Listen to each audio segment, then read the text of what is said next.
Hi there, my name is Luke, and today I'm going to teach you how to play Regicide, a cooperative card game played by 1 to 4 players using a standard deck of cards. In Regicide, the players work together to defeat the corrupted royalty. They win when the last king has been defeated, but if any player should die, they all lose. Let's take a look at how to set up the game. Shuffle the 4 kings and place them face down in a pile on the table. Do the same thing for the queens and place them on top of the kings, and then do the same for the 4 jacks. This is the castle deck. Turn over the top card of the castle deck. This becomes the current enemy and the first one we'll need to defeat. Take the remaining cards and check to see if we should add any jesters. We'll demonstrate a 3-player game today, so we need to add 1. Shuffle the cards together and place them to one side.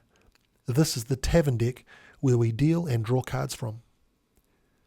Deal cards to each player up to their maximum hand size. For 3 players, that is 6 cards.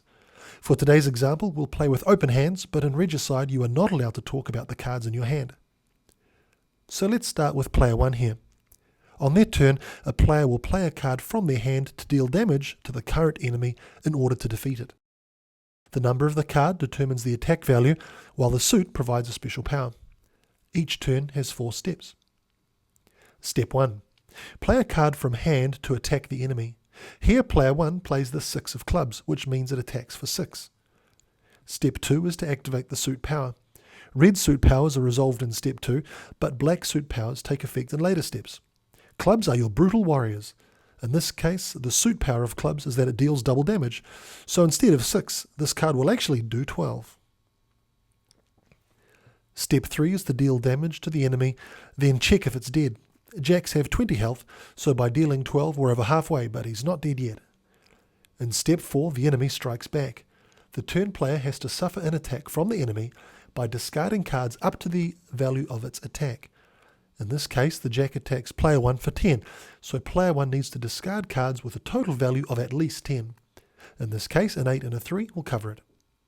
Animal companions only count for 1 when discarding them.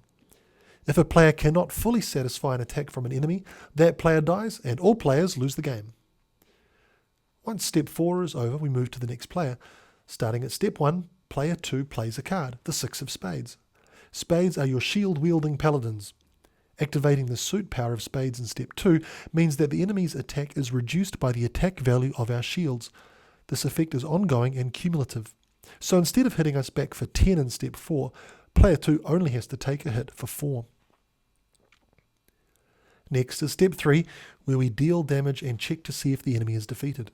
12 plus 6 is 18, so close, but not dead yet. So we move to step 4, where player 2 takes the hit for 4 by discarding a 6 of hearts. Over to player 3 now, who plays the 4 of diamonds.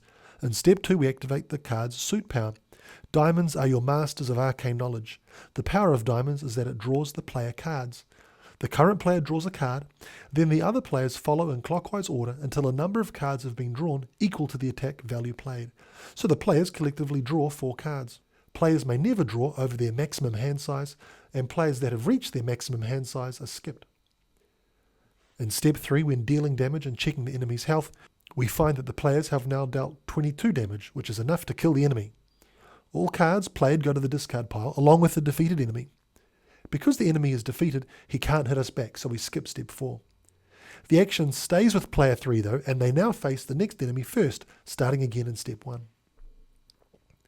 Player 3 plays a 5 of hearts in step 1, and in step 2 we activate its suit power. Hearts are your healing clerics. To heal with hearts, you shuffle the discard pile, then count out a number of cards face down equal to the attack value played. Place them under the Tavern Deck with no peeking. Then return the discard pile to the table face up. In step 3, we see that the enemy isn't defeated, with just 5 damage having been dealt to an enemy with 20 health. So moving to step 4, player 3 has to take 10 damage. 8 plus 4 is more than enough. In step 1, you can play an animal companion on its own or pair it with one other card. Animal companions only count for 1, but you get to add their power also. So when player 1 plays the animal companion of diamonds and the 5 of spades, we add them together. 1 plus 5 is 6, and in step 2 we get to do both powers at 6. In this case it means that we draw 6 cards and the enemy's attack is reduced by 6. A quick check in step 3 shows that the enemy isn't defeated yet, so player 1 has to take a hit of 4 damage in the final step. 4 of clubs does the trick.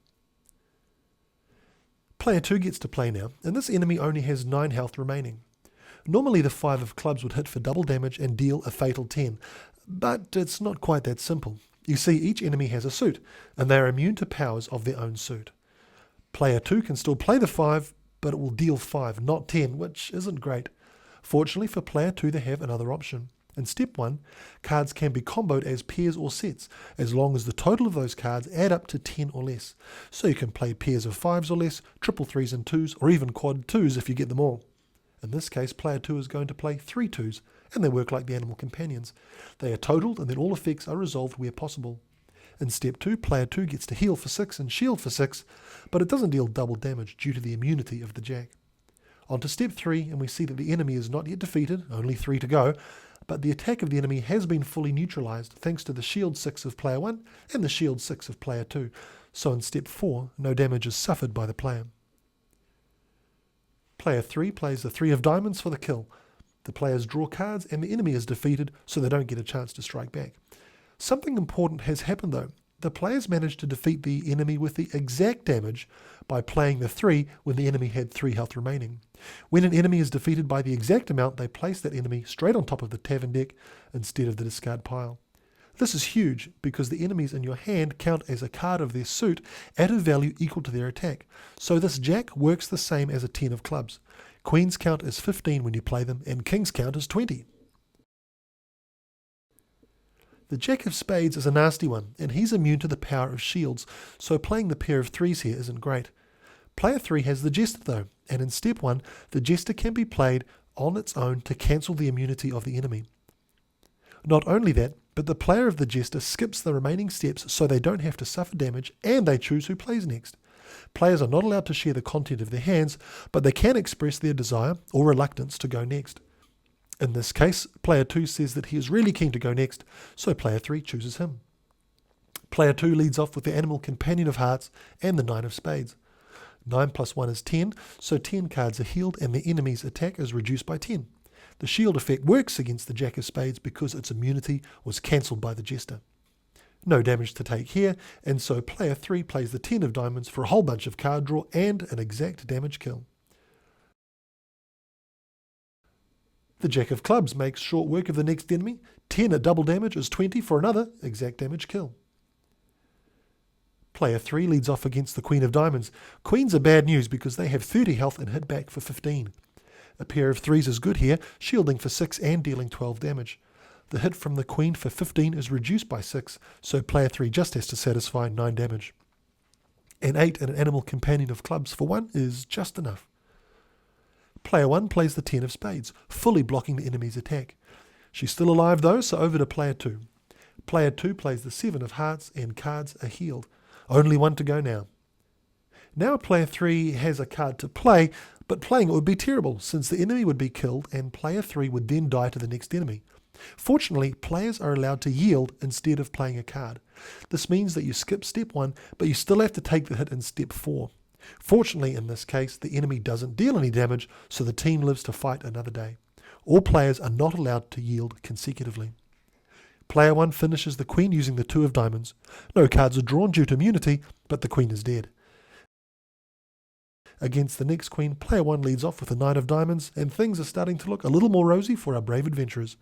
We'll leave them for now, but if they go on to defeat all remaining enemies in the castle deck, they will be victorious.